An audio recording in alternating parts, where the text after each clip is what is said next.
Shalom Bapak Ibu serta saudara-saudari Sobat AM yang terkasih.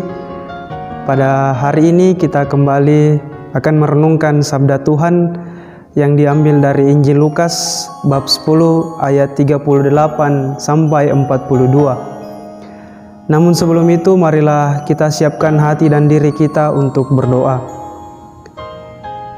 Marilah kita berdoa dalam nama Bapa dan Putra dan Roh Kudus. Amin.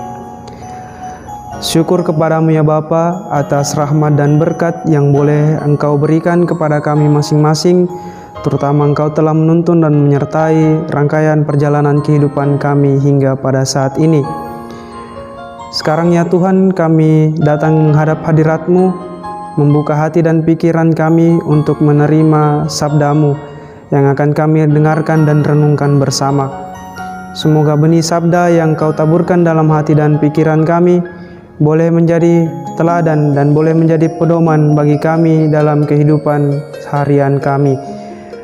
Doa ini kami serahkan kepadamu ya Bapa, dengan perantaraan Kristus Tuhan dan Juru Selamat kami, yang hidup dan berkuasa bersama Dikau dan Roh Kudus, Allah kini dan sepanjang masa.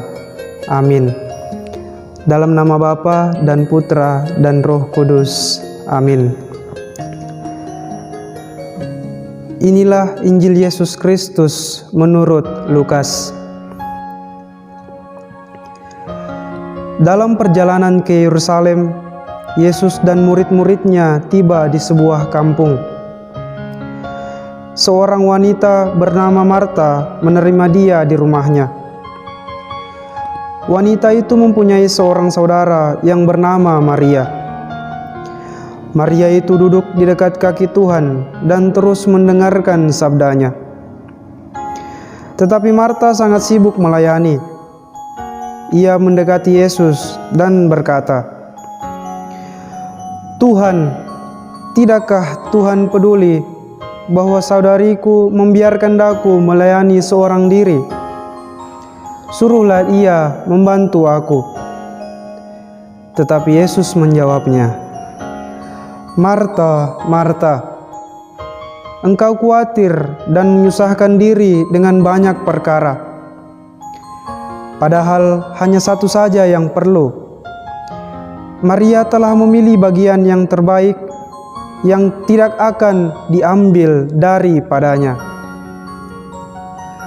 Demikianlah Injil Tuhan. Terpujilah Kristus.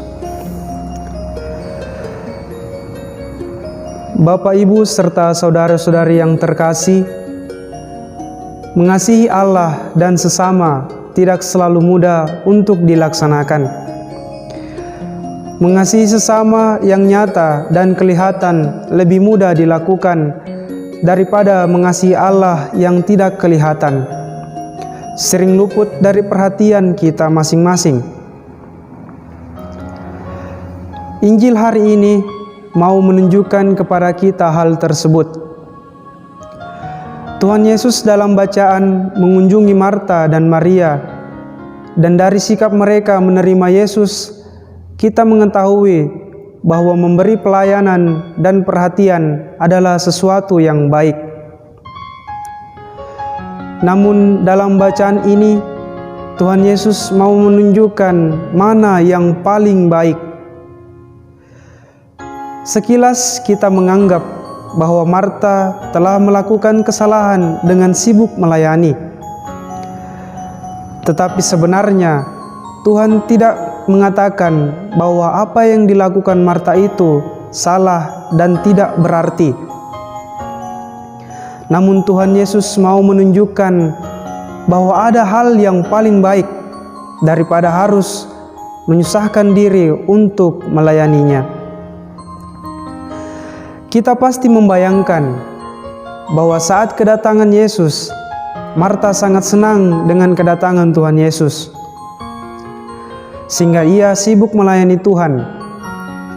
Tetapi tahukah kita bahwa sebenarnya Marta sedang dalam kekhawatiran? Dia khawatir bahwa Tuhan Yesus akan menganggap mereka adalah keluarga yang tidak ramah.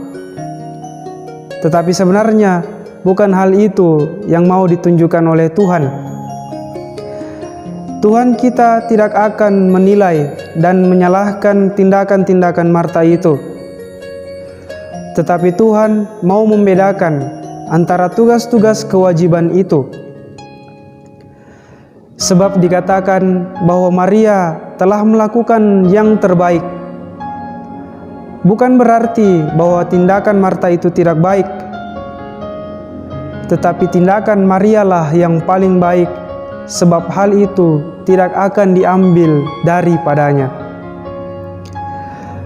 Saudara-saudari yang terkasih, dari kisah Injil ini kita mengetahui bahwa tindakan melayani sesama itu lebih baik. Namun itu belum cukup jika kita belum memiliki waktu untuk mendengarkan sabda Tuhan.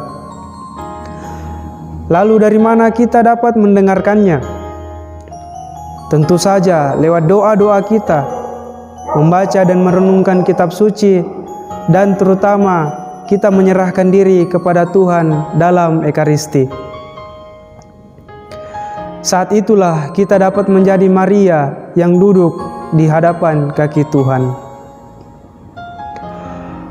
Maka saudara-saudari yang terkasih, marilah kita menyadari bahwa tindakan untuk mendengarkan Tuhan adalah yang paling utama. Bukan berarti kesibukan dan pekerjaan kita setiap hari tidak utama, tetap juga utama. Tetapi ada hal yang paling utama dari semuanya itu, yaitu membuka diri kita untuk mendengarkan Tuhan bersabda kepada kita. Semoga Tuhan membantu agar kita mampu melihat hal yang utama dan penting untuk diterapkan dalam hidup kita ini. Semoga demikian. Amin. Marilah kita menutup renungan kita pada hari ini dengan doa. Marilah kita berdoa dalam nama Bapa dan Putra dan Roh Kudus. Amin. Syukur kepadamu ya Bapa atas rahmat-Mu, sehingga kami boleh mendengarkan dan merenungkan firman-Mu bersama. Semoga benih sabda yang telah Engkau taburkan ke dalam hati kami melalui bacaan pada hari ini, terutama dapat membimbing kami untuk menentukan hal yang paling baik dan utama dalam kehidupan kami bersama-Mu. Berkati kami dalam kehidupan kami ya Tuhan, semoga kami dapat Engkau berikan rahmat-Mu dan berani mewartakan kasih-Mu kepada sesama kami yang berada di luar sana. Doa ini kami serahkan kepadamu ya Bapa, sebab Engkaulah yang berkuasa kini dan sepanjang masa. Amin. Dalam nama Bapa dan Putra dan Roh Kudus. Amin.